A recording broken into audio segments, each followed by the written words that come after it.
Thanks so much to Helen and Molly for this event. It's a real honor to speak here. Yep, and apologies if I rush through, especially slides that echo what others have previously presented.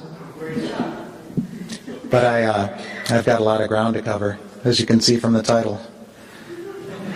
So I found this image really striking. This is an image from Hiroshima after the bombing, actually, but I just found it so remarkably similar to the post-tsunami scenes that we all remember from 2 years ago. And of course, the comment has been made that even by the likes of the Prime Minister of Japan at the time, that the events of March 11th, 2011 are similar in magnitude and importance as things like the Hiroshima atomic bombing to the Japanese nation. So this is a view of Fukushima-Daiichi before the catastrophe began. And I was invited on a speaking tour of Japan in August of 2010, 7 months before the catastrophe. And I stood on a bluff over the Pacific that looked down on Fukushima-Daiichi. My first stop was Okuma and Futaba on this speaking tour.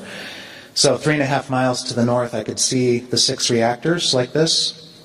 And 3.5 miles to the south, from where I stood, I could see the Daiichi nuclear power plant with 4 reactors. And it's little known, but a single off-site power line is what saved Daiichi more operating reactors than at Daiichi from a similar catastrophe. Several off-site power lines were lost to the earthquake. The emergency diesel generators were lost to the tsunami. And that was the kind of scenario that Prime Minister Kan, his, at the time, Chief Cabinet Secretary Adano, admitted to the Rebuild Japan Initiative Foundation. And the headlines came out on the first anniversary of the Fukushima catastrophe. They feared a demonic chain reaction of atomic reactor meltdowns and pool fires. 6 reactors, well, 3 operating at Daiichi, but 7 pools at Daiichi. 4 operating reactors at Daiichi and 4 pools. 1 reactor and 1 pool at Tokai, closer to Tokyo. And that's where the headlines came from about the possibility of having to evacuate Tokyo if that worst case scenario had played out. 30 million people. But something that the filmmaker Kurosawa envisioned in his film Dreams in 1990 in the part called Mount Fuji in Red, atomic reactors exploding behind Mount Fuji as seen from Tokyo. So here are the explosions at the Unit 1 and the Unit 3. And the aftermath in mid-March of 2011. But it's not the first time, and I should mention that the reactors, of course, are General Electric Mark I boiling water reactors, so there's an instant tie between this Japanese catastrophe and U.S. involvement. But of course, our nuclear involvement, so to speak, goes back 70 years. And we just held a conference in Chicago to mark the 70th year since Enrico Fermi fired up the first atomic reactor in the world, the Chicago Pile 1, as part of the Manhattan Project, the race for the bomb. So you can see an image, an artist's rendition of the pile there, and this is Enrico Fermi. And the title of the conference was A Mountain of Radioactive Waste 70 Years High. So, of course, this was all about the bomb. And these are images of the mushroom clouds at Hiroshima and Nagasaki. And so the radioactive risks began with the bomb project. And I should have mentioned that Enrico Fermi took a calculated risk, or maybe it was an uncalculated risk, at the University of Chicago. The original plan was to build that prototype reactor some 20 miles, 30 miles outside of town, where Argonne is now located. And there was no time. They couldn't do it in time, so they decided to just do it at the University of Chicago. They didn't even inform the president of the university. They're doing this on the edge of downtown Chicago, and Fermi convinced his higher-ups that probably it would be okay. But some of his graduate students were assigned the task of what they called the suicide squad, and this was to pour a chemical solution onto the pile if something went wrong. There was another individual called the safety control rod axeman, who literally with his axe would chop a rope that was over a pulley and drop the control rod into the out-of-control reactor. And that term, scram, still sticks in the nuclear power industry. But as we saw at Fukushima-Daiichi, you can scram a reactor when a 9.0 earthquake strikes, but the decay heat is enough to melt it down if you can't cool the cores. So again, with the history, we see Oppenheimer and Groves at the Trinity blast site. This was the precursor to the Nagasaki plutonium bomb and the aftermath of that shown. They didn't have to test the uranium bomb. It was sure to work, so they didn't test it. But you know, as has been mentioned by Dr. Fairley and Mary Olson, the fallout from the Cold War, atomic bomb tests and hydrogen bomb tests. And this next section, Brian Victoria is right in the front row, so I owe a debt of gratitude to Professor Victoria because I learned history coming to Antioch University Midwest last Earth Day last year that I hadn't known about the early U.S. involvement in the Japanese nuclear power industry. So, atomic weapons testing in the Pacific. In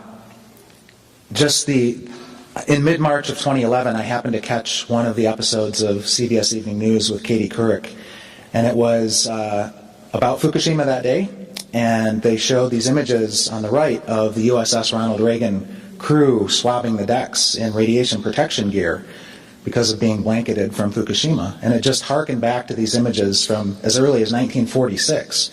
And granted, that's a photo op. You can see the sailors are smiling, but they bore the brunt of that health damage over the years and decades after that. They are the atomic veterans. So the atom bomb testing going on in the Pacific, a Cold War arms race with the Soviets well underway, and President Eisenhower gives a speech called Atoms for Peace at the United Nations in the early 1950s. And Arjun Makhijani at IEER has written just an incredible book, if you haven't read it. It's called The Nuclear Power Deception. Came out in 1999, and I learned a lot about the propaganda machine, which was Atoms for Peace. Because uranium mining and milling and processing and enrichment all had to be expanded for this arms race we were in with the Soviets. But how to sell that to the American people? Well, Atoms for Peace. It put a smiley face facade on this major expansion of all things nuclear.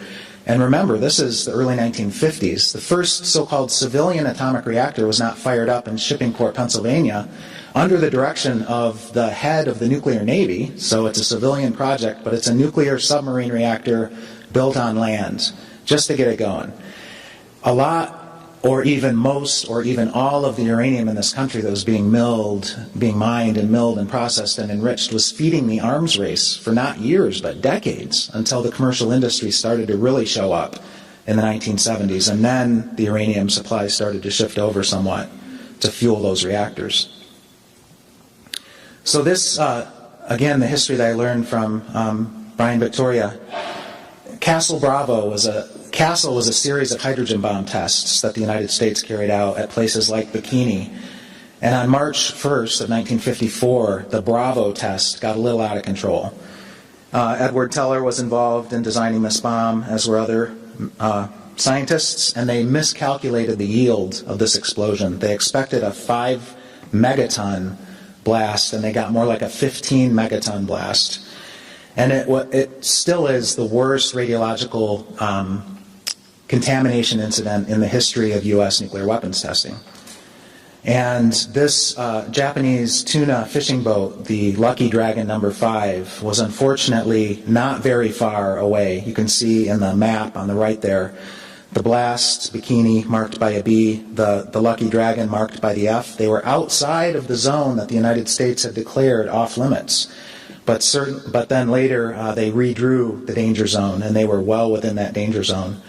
And over time, half of the crew of 23 died of their radiation exposures. One of the deaths occurred pretty quickly, within a matter of months, and it led to an anti-nuclear groundswell in Japan, including a petition drive with many tens of millions of signatures against atomic bomb tests and against hydrogen bomb tests. And 1 million signatures alone from Hiroshima area. And the United States became very worried because there was this large groundswell of opposition to the nuclear energy establishment. And there were fears that even the Soviet Union or China could take advantage of this situation, and it's in the competition for loyalties after World War II. So again, the juxtaposition of images old and new. So on the left, officials from the city of Tokyo testing the tuna from the Lucky Dragon and finding severe contamination, but like Cindy talked about, some of that tuna had already been sold, had already been consumed before it was quarantined. And then on the right, this is actually an image from Thailand, not from Japan, but also dealing with the contamination of seafood post-Fukushima. And this was brand new to me that I learned from my visit to Antioch. So a part of the United States response to try to shore up atoms for peace was to actually deploy the Central Intelligence Agency to Japan. And this individual on the left is Lewis Strauss, the head of the Atomic Energy Commission. And the Atomic Energy Commission took a lead role in downplaying the significance of the food contamination in Japan. And this individual on the right, Shiriki, a fascinating story compared to Citizen Kane of Japan, a media mogul who controlled one of the largest newspapers, one of the largest television stations in Japan, had higher ambitions for political office, was a founder of the Liberal Democratic Party of Japan. And in 2006, it was documented that he was working with the Central Intelligence Agency under a couple code names. And one of his assignments was to sell nuclear power to the Japanese people, and he did it with a passion. And so the infamous nuclear village was born, and this image is just one example. The speaker from the investigation by the Japanese parliament showed other images of the propaganda used. This is Plutonium Boy, and of course these are geared for children. And so exhibits were shown across the country just as they were here in the United States, traveling exhibits. And during my time in Japan in 2010, I went to one of these kind of Disneyland-like experiences at a nuclear power plant, which are really geared for young children. And one of the first companies to take advantage of this situation was a company that Mr. Shiriki worked with, and that was General Dynamics, that got in early on the nuclear business in Japan, but General Electric was not too far behind. So here's a grand total of about 140 atomic reactors in the U.S. 104 are still operating, but you got to take off Crystal River, Florida, 103 now. Take off Kewaunee, Wisconsin, 102. Sorry that Canada is not on the map because there are 20 plus reactors in Canada, but take off Gentil 2 in Quebec. So there are dominoes on the brink of tipping over, and we need to shut them down before they melt down. This is atomic Japan, third only to the United States, and then France with 58 reactors, Japan with 54, plus Manju, the fast breeder reactor. One of the places in Japan, Fukui Prefecture, a remarkable number of reactors, more than a dozen, along a short stretch of coastline.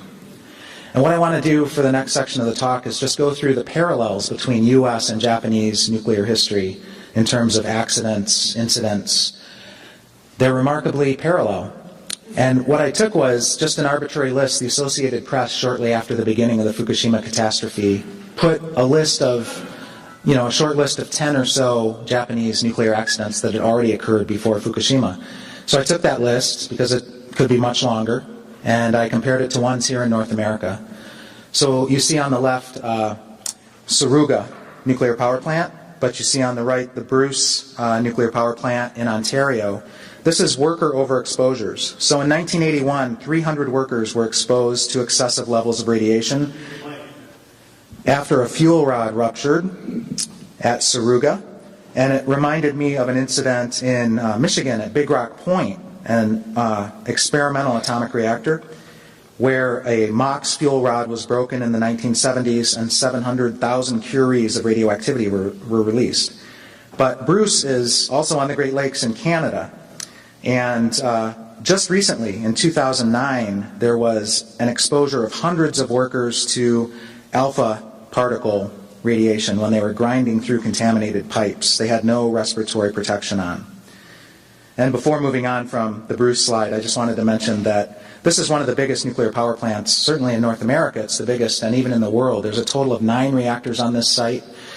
They're even proposing a low and intermediate level radioactive waste dump for all of Ontario's 20 reactors worth of wastes, a burial site 400 yards from the water of Lake Huron. But there are a half dozen communities, mostly populated by Bruce workers, that want to be the high-level radioactive waste dump for all of Canada. And the Great Lakes is 20% of the world's surface freshwater drinking water supply for 40 million people in North America. So this next parallel is sodium fires. And you see Manju and Fukui Prefecture suffered a bad sodium fire in 1995. Videotape footage of the damage was concealed for a time and then later got released. But Fermi Unit 1 in Monroe County, Michigan suffered a sodium fire, suffered tritium leaks in 2008. And what's remarkable about that is it had permanently shut down in 1972. These were decommissioning accidents at Fermi 1. Fermi 1 was made famous or infamous by an October 5th, 1966 partial meltdown of the reactor core captured in the book We Almost Lost Detroit. So talk about a cover-up. That was a 10-year cover-up of a partial meltdown in Michigan until John Fuller wrote this book. The next parallels reprocessing plant fires and explosions. Now this is a lesser-known accident at Tokai Miura in Japan. March 11th, 1997, ironically the same date as the later Fukushima catastrophe.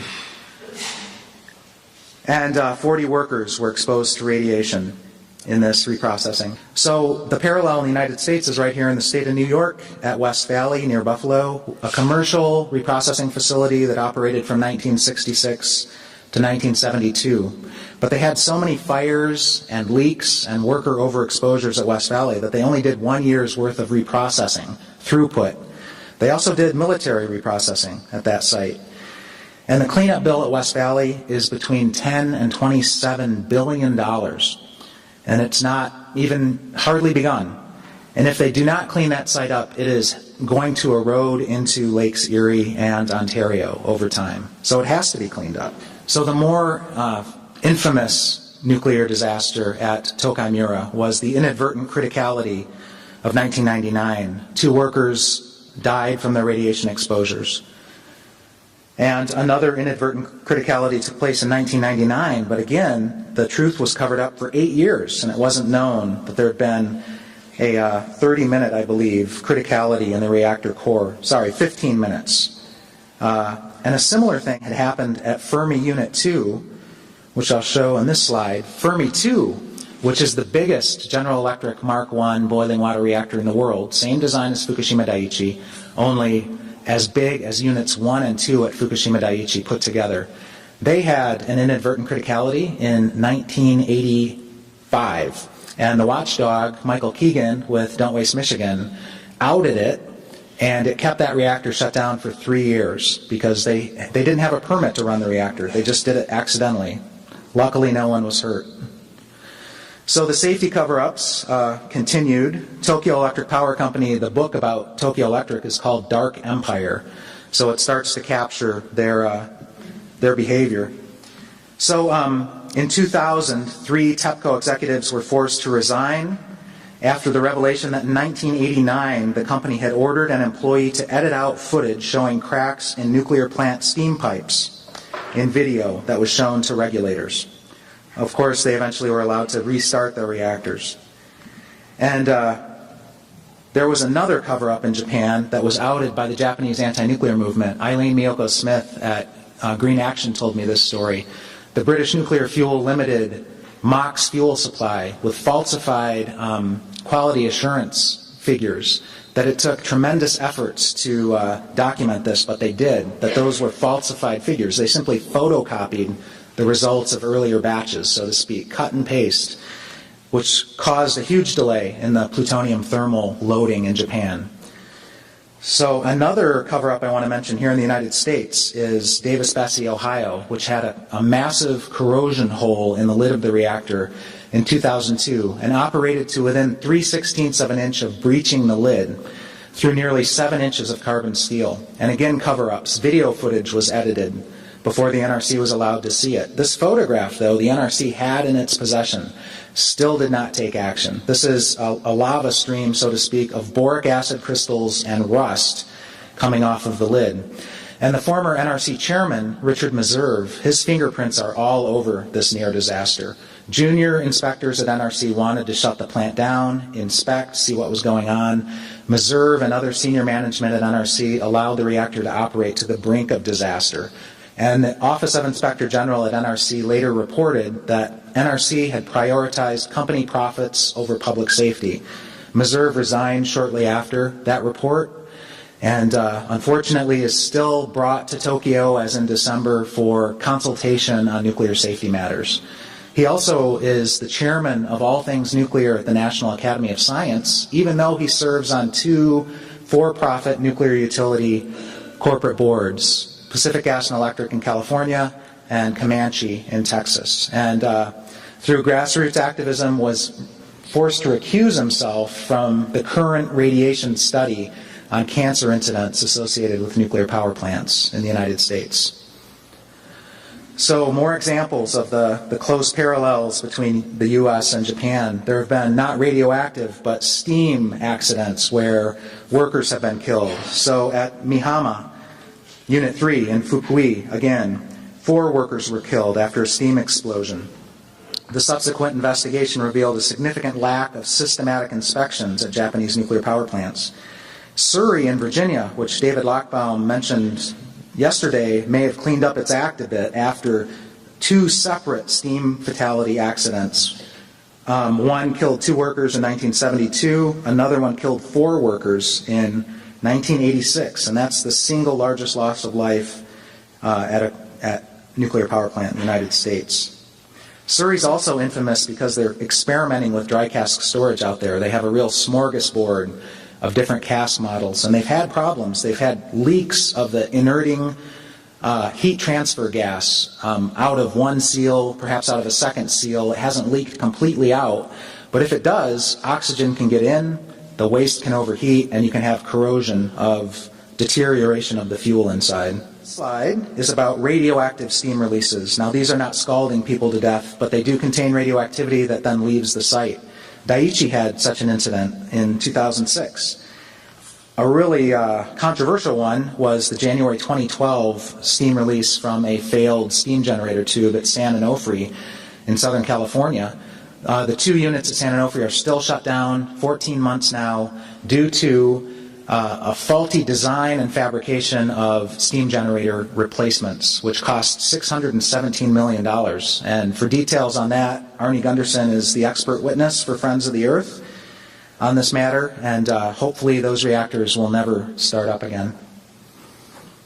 There's a groundswell of anti-nuclear activism in Southern California to keep them shut down.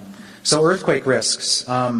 Before Daiichi, there was the 2007 quake, ironically on the Trinity atomic blast anniversary at Kashiwazaki Kariwa, which is the largest nuclear power plant in the world, 7 large-scale reactors, some of which had begun to come back to service, but then the 2011 earthquake catastrophe, of course, has shut down all operable reactors in Japan except for 2 in Fukui Prefecture at the Oi nuclear power plant. Earthquake risks at Indian Point. Indian Point happens to be located immediately adjacent to earthquake faults that were not known about when it was constructed. And seismologists at Columbia University confirmed their existence in 2008, and the NRC has been forced to admit that this is probably the most vulnerable nuclear power plant in the country to earthquake risks because it wasn't built that well. Granted, Diablo Canyon and San Onofre are still vulnerable to earthquakes and tsunamis, but they were built more strongly because there was a recognition that San Andreas was right there. Indian Point, they had no such appreciation. And this image shows Indian Point in the distant background on the Hudson River, and Mrs. Sashiko Sato, a Fukushima organic farmer, Eileen Miyoko Smith from Green Action, and also an organic farmer from Hokkaido and another leader of the anti-nuclear movement in Hokkaido. We went up to visit the Indian Point Safe Energy Coalition folks. That was September 2012. So this is just the cover of the New Yorker, another haunting image from March of 2011 that was published on the date of the 3 Mile Island anniversary, actually, March 28th. And so I just wanted to go to some additional risks that weren't mentioned in that AP article from March of 2011 in Japan and their parallels in the U.S. Reactor pressure vessel embrittlement, the neutron bombardment of the 8-inch or so metal walls of a reactor pressure vessel over years and decades, and the impurities in the metal creating cracks which can line up, and if the emergency core cooling systems are ever activated, the final line of defense to prevent a meltdown, the thermal shock of the temperature decrease combined with the high pressure can crack these vessels. And if that happens, it would be an irreparable loss of coolant accident. There's no contingency in place. So the worst in Japan, the worst in the United States, another Entergy atomic reactor, just like Indian Point. Risks that have been mentioned are the high-level radioactive waste storage pools that are not located in radiological containment structures. Bob Alvarez talked about that much better than I can. We're having headlines about leaks at Hanford, and the irony of this is it harkens back 70 years, really, because Hanford generated the plutonium for the Nagasaki atomic bomb, continued to for the Cold War arsenal. Well, those high-level radioactive waste, liquid and sludge storage tanks, the single-shelled ones, when they leak, it's directly into the environment. The first double shell had a leak in August. Granted, it's between the walls of the two shells and not out yet, but it shows there's problems. Leaks at high-level radioactive waste storage pools in the United States. There are more than a half dozen pools in the U.S. that have documented leaks. Indian Point's pool leak is ongoing as we speak. Brookhaven's is very significant because millions of people drink the water in the aquifer under Long Island. So fault solutions, a big fight that's coming our way, centralized interim storage. They want to put the waste onto the roads, the rails, the waterways, including the Hudson River, is possibly targeted for 58 barge shipments of high-level radioactive waste from Indian Point down to the port of Jersey City. To get it to parking lot dumps, whether at a place like Savannah River Site on the right here, or Waste Isolation Pilot Plant in New Mexico, or Native American reservations out west. All for what? To create a shell game on the roads and rails and waterways, because if it goes to a parking lot dump for 50 years, it may have to go right back to where it came from for permanent disposal. It accomplishes nothing except transfer of liability onto the American taxpayer from the utilities that profited from the generation.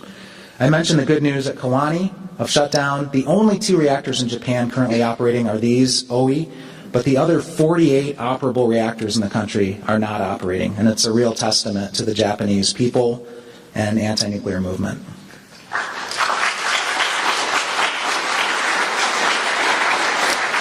A lot of this has already been talked about by previous speakers. The 1972 warnings that the Mark I was a catastrophically flawed reactor. The GE3 blew the whistle in 1976. Also in 1986, the NRC's point man at 3 Mile Island warned about the Mark I.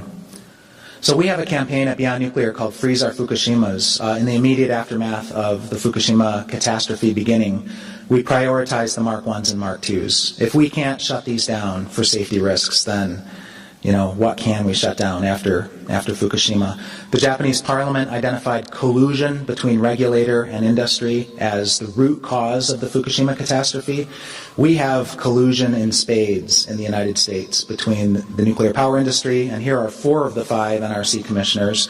They are poised to pass a majority vote against putting filters on the vents at the Mark I's and Mark II's, bowing to pressure from industry and from House Republicans. So Gene Stilp, who's a watchdog on 3 Mile Island, a survivor of the accident, lives in Harrisburg, showed up in Michigan in 1999 with a banner that said 3 Mile Island, this is a Bob Del Tredici photo, Chernobyl, and he said, where next? And of course we have to add Fukushima to the list, and we again have to ask, where next? We have to shut them down before they melt down. Thank you.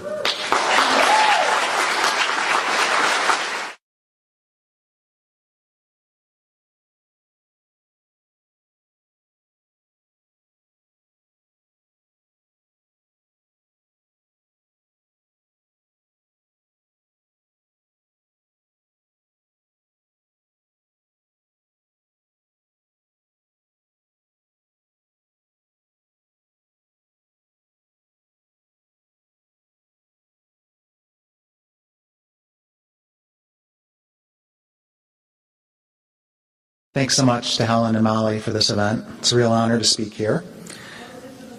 Yep, and apologies if I rush through, especially slides that echo what others have previously presented. But I've got a lot of ground to cover, as you can see from the title. So I found this image really striking. This is an image from Hiroshima after the bombing, actually, but I just found it so remarkably similar to the post-tsunami scenes that we all remember from 2 years ago.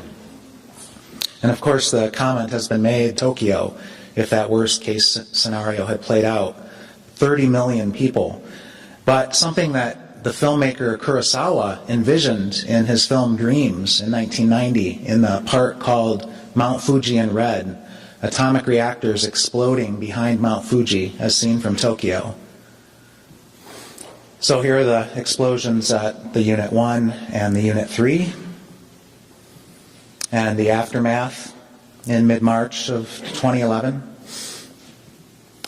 But it's not the first time, and I should mention that the reactors, of course, are General Electric Mark I boiling water reactors, so there's an instant tie between this Japanese catastrophe and U.S. involvement.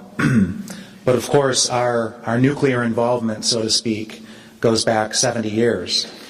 And we just held a conference in Chicago to mark the 70th year since Enrico Fermi fired up the first atomic reactor in the world, the Chicago Pile 1, as part of the Manhattan Project, the race for the bomb. So you can see an image, an artist's rendition of the pile there, and this is Enrico Fermi. And the title of the conference was A Mountain of Radioactive Waste 70 Years High. So, of course, this was all about the bomb. And these are images of the mushroom clouds at Hiroshima and Nagasaki. And so the radioactive risks began with the bomb project. And I should have mentioned that Enrico Fermi took a calculated risk, or maybe it was an uncalculated risk, at the University of Chicago, that even by the likes of the Prime Minister of Japan at the time, that the events of March 11th, 2011 are similar in magnitude and importance as things like the Hiroshima atomic bombing to the Japanese nation.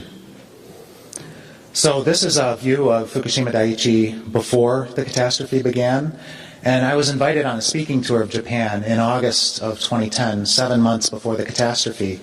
And I stood on a bluff over the Pacific that looked down on Fukushima-Daiichi. My first stop was Okuma and Futaba on the speaking tour.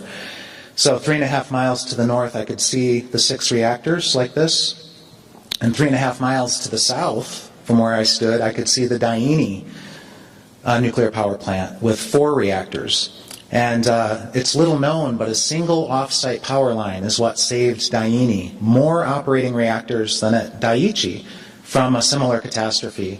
Several off-site power lines were lost to the earthquake. The emergency diesel generators were lost to the tsunami. And that was the kind of scenario that Prime Minister Khan, his, at the time, Chief Cabinet Secretary Adano, admitted to the Rebuild Japan Initiative Foundation, and the headlines came out on the first anniversary of the Fukushima catastrophe. They feared a demonic chain reaction of atomic reactor meltdowns and pool fires. 6 reactors, well, 3 operating at Daiichi, but 7 pools at Daiichi. 4 operating reactors at Daiichi and 4 pools. 1 reactor and 1 pool at Tokai, closer to Tokyo. And that's where the headlines came from about the possibility of having to evacuate